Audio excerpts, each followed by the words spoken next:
A graça e a paz do nosso Senhor, do nosso Salvador Jesus.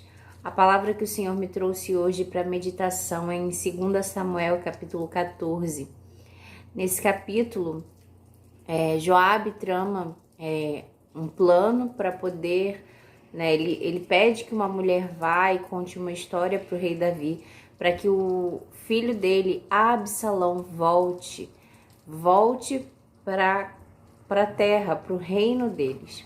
Ele estava em terras estrangeiras, porquanto tinha matado seu meio-irmão. E Joabe estava querendo que voltasse o filho do rei Davi, Absalão. Então eu vou ler o versículo 21 e o 24, que diz assim: Então o rei disse a Joabe: Eis que fiz isto, vai, pois, e torna a trazer o jovem Absalão.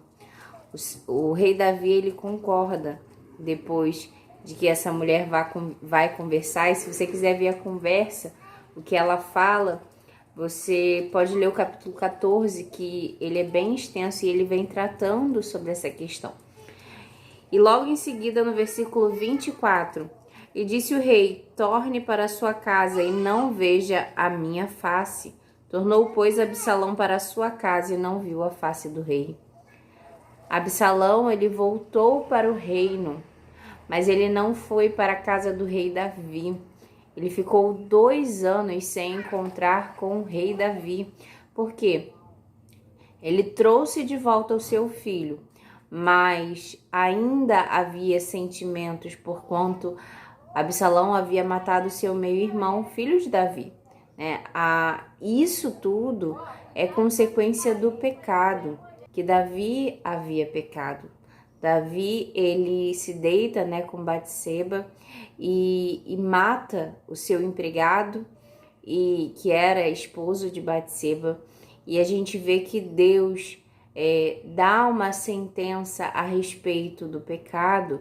O Senhor perdoa Davi, e uma das consequências, segundo o profeta Natã, que foi revelado ao profeta Natã por meio do Senhor, é que a espada estaria na casa do rei Davi, O filho, o meio-irmão, o filho mata filho, eles se matam. Então, assim, também a questão do abuso de sua filha. A filha do rei Davi é abusada sexualmente pelo próprio irmão também. Então, há muitas questões. O próprio filho do rei Davi, Absalão, trai o pai, deseja roubar o reino, começa a conquistar admiradores no reino para poder tomar o reino do rei Davi. Ele se deita com as concubinas publicamente numa tenda, na laje, no terraço, e publicamente ele faz isso, para desonra, e deita com as concubinas, as mulheres do rei Davi.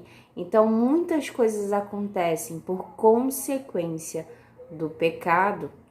E essa é a palavra que eu tenho para trazer hoje. O pecado, ele traz a morte. Por meio de Cristo Jesus, quando nós confessamos ao Senhor e nos arrependemos, nós somos perdoados dos nossos pecados. Mas o pecado, ele tem uma consequência. Todo pecado tem uma consequência. Nós não mais morreremos quando entregamos ao Senhor. Quando nós realmente nos arrependemos e confessamos ao Senhor, nós não mais estaremos condenados por esse pecado. Não mais seremos entregues à morte eterna. Mas todo pecado tem consequência.